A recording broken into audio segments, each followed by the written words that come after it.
They have one person who's running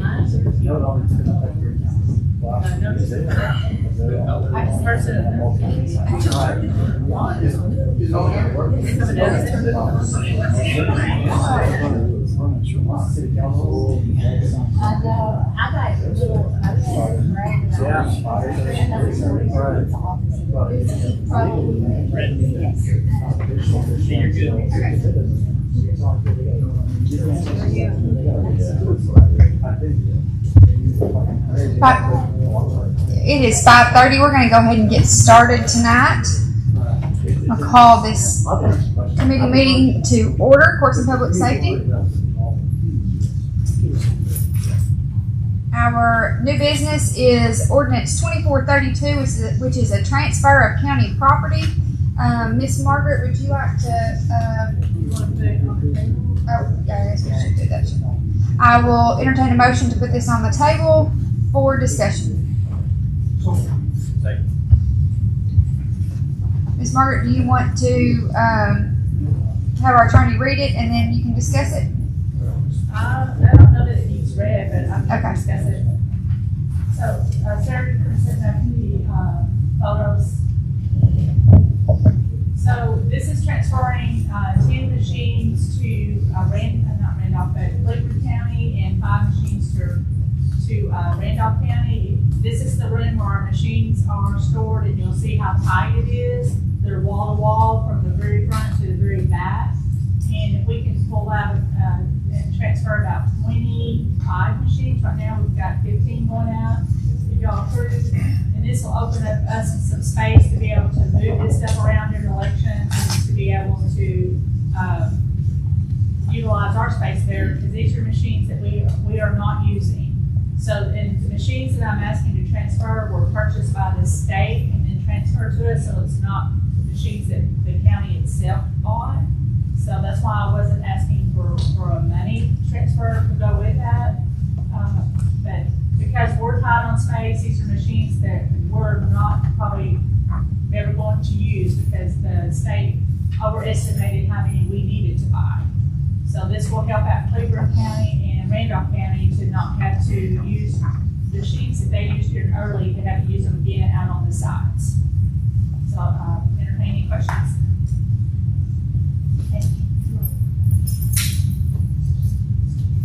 Right, if there are no questions, I will entertain a motion to move this to full court. Alright, and we will go ahead and move to our second order of new business, which is proposed resolution 2405, which is the sheriff's detention center resolution. And is Sheriff Riles, Chief Deputy Woolley, who wants to speak on that tonight? How's it going? Oh, Make a motion to propose resolution. 2405.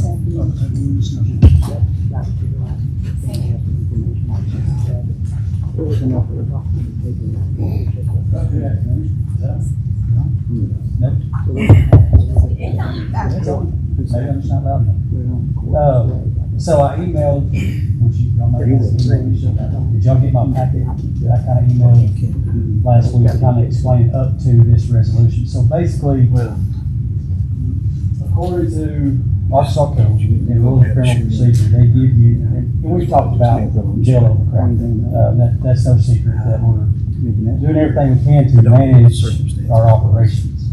Well, Another tool in our tool belt is this resolution that's before you to grant good time, basically.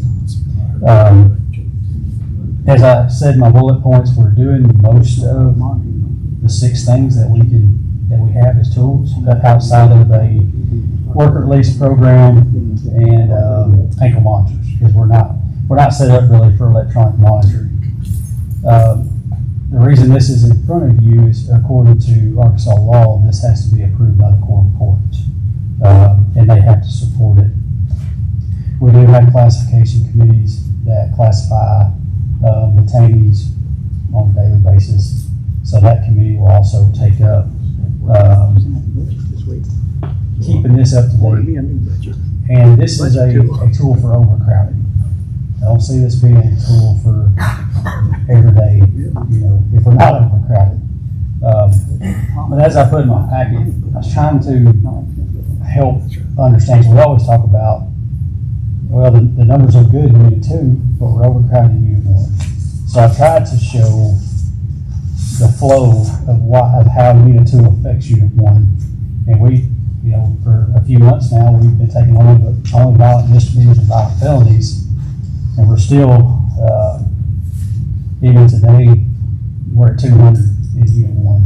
So, another thing that's not listed on here as far as maximizing, of course, our ADC. We talk about ADC all the time. Since July 6th, going back and looking through my emails, 54 ADC inmates went down to ADC. But as of today, we got 71. So it's a revolving process, and they take 10 or 12, maybe 7 at a time. All the language in this resolution is part of the statute. The 1 for 1, the 2 for 30, or you get none. It's utilized also to help your discipline and your work efficiency inside the jail, because basically you're earning this good time based on your actions inside the facility. It's mainly for the misdemeanor process because it says sentence to the county jail. So usually that is your misdemeanor detainee. Sometimes it's some low-level felonies, could be. But most of this is for misdemeanor. Like I said, it's for overcrowding. It specifically states in our jail law book, it gives you these 6 ways, and it's for managing overcrowding. So if you have any questions on what I sent you, be happy to explain anything. Hey, Chief, I appreciate what y'all do. I'm sympathetic for sure. I've fought since I've been on here to try to get y'all all the support we can, trying to get this new jail going and everything. And I know y'all are working on that. And I don't want you to take anything that I'm gonna say as criticism of y'all. Yes, sir. Honestly, it's a hell of a spot to be in, Yes, sir. where you're taking in these felonies and violent misdemeanors. So if that's all we're taking in, would that be all we would be releasing also? I mean, if those are the ones that are overcrowding the jail, does that mean we're gonna be releasing violent misdemeanors and felons? No. So obviously, the majority of everybody gets a bond, right, eventually. But we do everything within our power not to release anybody with a violent, especially felonies. We try, even our capacity now, of our felonies, we try not to go to the prosecutor and say, hey, will you look at a list and release these? Because really those are the guys that wreak havoc in our community. That's who we need to keep in, which is another point of this. It's kind of a double-edged deal. I mean, we have a duty to keep our public safe and hold those accountable, but we can only do that within the limits of the Constitution that we have to do. So no, even on violent misdemeanors, domestic batteries, they're going to come in, they're going to have their day in court. From there, they may get a bond. So this is for sentence, already been in court, sentenced to however much jail time. Sure, and like I said, I know you are in a tough spot, and I wish we could get that jail open. I wish we could have it built tomorrow, but I know we'll get ready to build it. It's gonna take some time, but I appreciate what y'all did, and I want to commend you too for that operation y'all posted about the other day, getting those sex offenders off. Can I add, you mind if I add just a little Sure. bit? another one of the issues that we're having, and this is basically tailored around misdemeanor offenses. And one of the issues that we're having is we're having folks post-sentence are being directed to our Unit 2 facility. In 2 days, we wound up close to 20 of them at one given time, based on traffic violations, either serving 3, 5, 90, even up to a year in these. And these are traffic violations. And this is one thing that would help in a situation like that, based on their behavior in good time.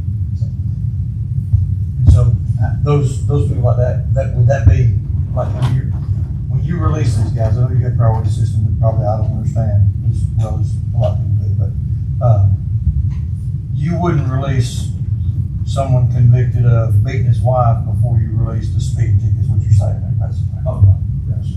Okay. Now, there's gonna be, I mean, obviously, when you think about a sentence detainee as a whole, there's gonna be a scale there. You know, personally and professionally, if a guy's sentenced to 365 days in jail for beating his wife, he's gonna do 365 days.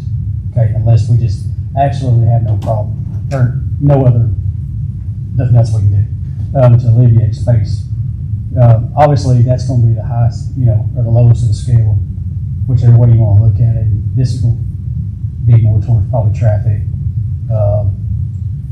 shoplifting, misdemeanor theft, stuff like that.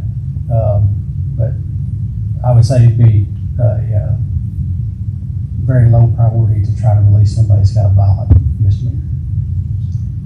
There are obviously very violent misdemeanors that we all know about and we've seen. But as far as violent felonies, those would not be sentenced to county jail. That would be ABC.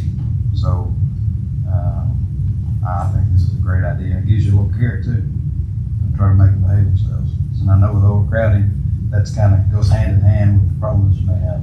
So I support it 100%. I'm gonna support it. I wanna make it clear, I trust y'all. I trust y'all to do the right thing by the county and protect the public. I know it's your number one priority.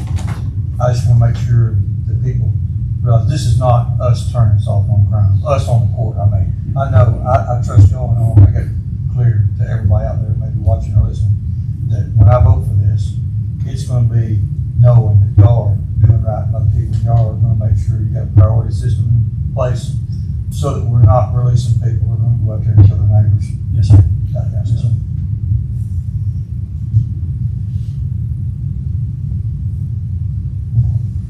Any additional questions, comments? Committee, any additional JPs in the audience, or have any questions or comments? Just because I've got one. Yes, How- sir. How many other counties are using this program? Honestly, I couldn't answer that without Okay. researching. Okay. And have, Captain, do you know? Have you heard? So, I mean, I can only go off some of the training that I've attended in the last 6 months, talking to other jail administrators. It's something that everybody's trying to use. It's a state standard. This is not something that we're solely, just a program we're trying to develop. It's in jail law. It's just something we've never instituted, but we've also never seen the levels that we're seeing right now. What we want to do is remove those people that are eligible based on that criteria so that we can make room for the people that are violent, the felons, the people with high-level crimes. We're having a hard time cramming them all in together. What we want to do is relieve that so that we can put the people that we don't want in our community. We absolutely, by no means, want to turn them away. We have to make room for them at this point. And we still, and I've said this before, we have a constitutional responsibility to even detainees. At the end of the day, they are our neighbors. They are people that live in Faulkner County, many of them. So we want to do right by what's best for the county as a whole. That's even inside the jail. And we're putting ourselves in a bad position when we can't hold the people we really need to be holding. And that's kind of what's happening right now. They're still coming into jail, but we're getting into the point where we're so full that it's unsafe for officers to even go into a cell. We would never send a deputy on the street into a house with 30 people and send in 2 deputies.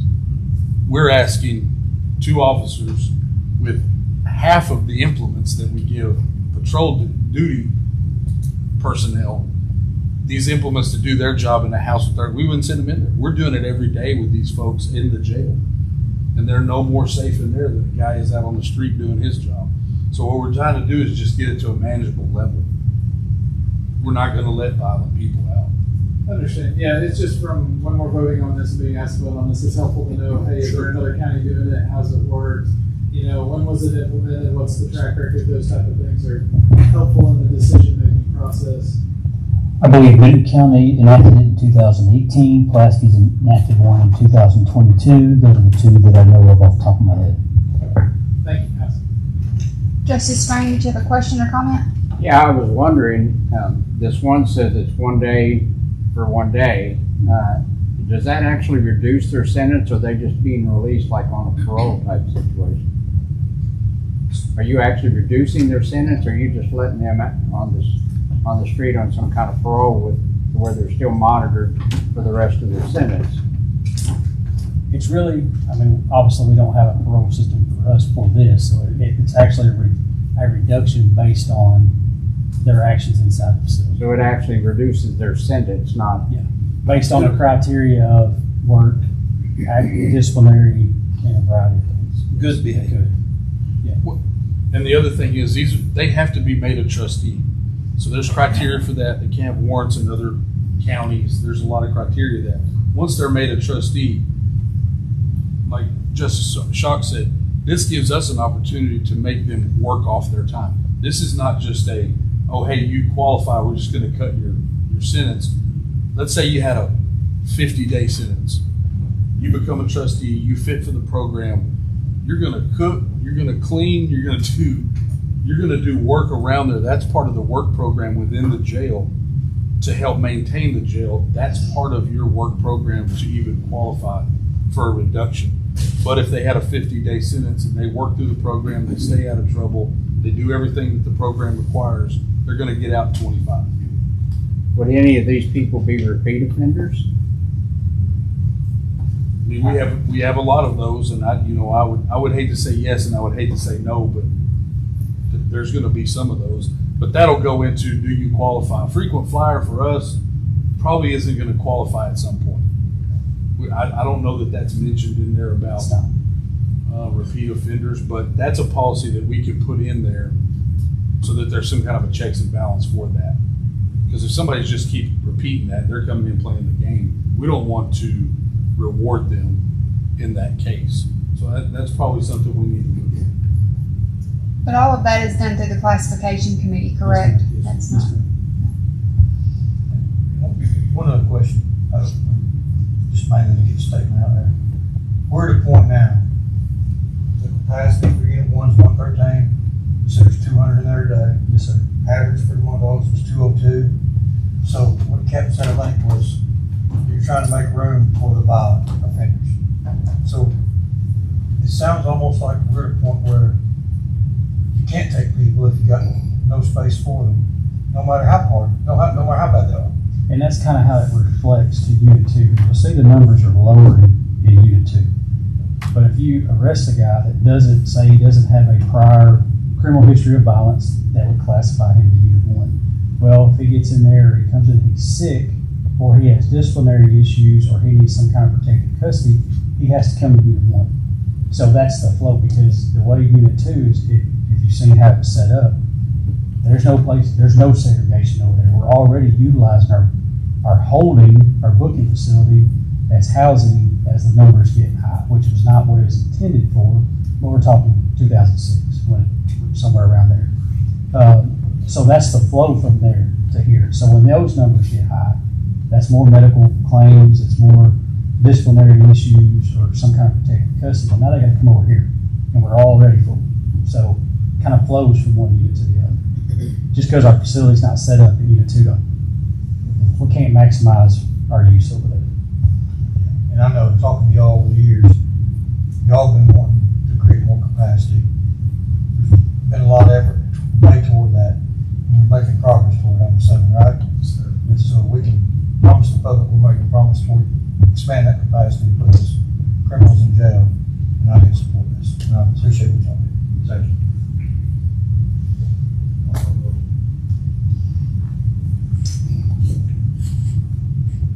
Try to. Okay. We did have a call for a vote.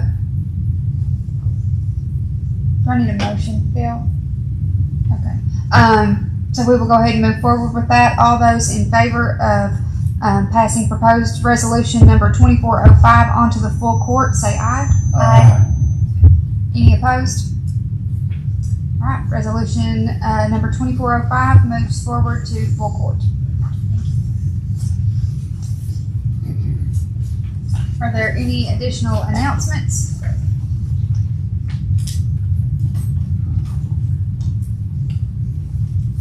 With that, I will take a motion for adjournment.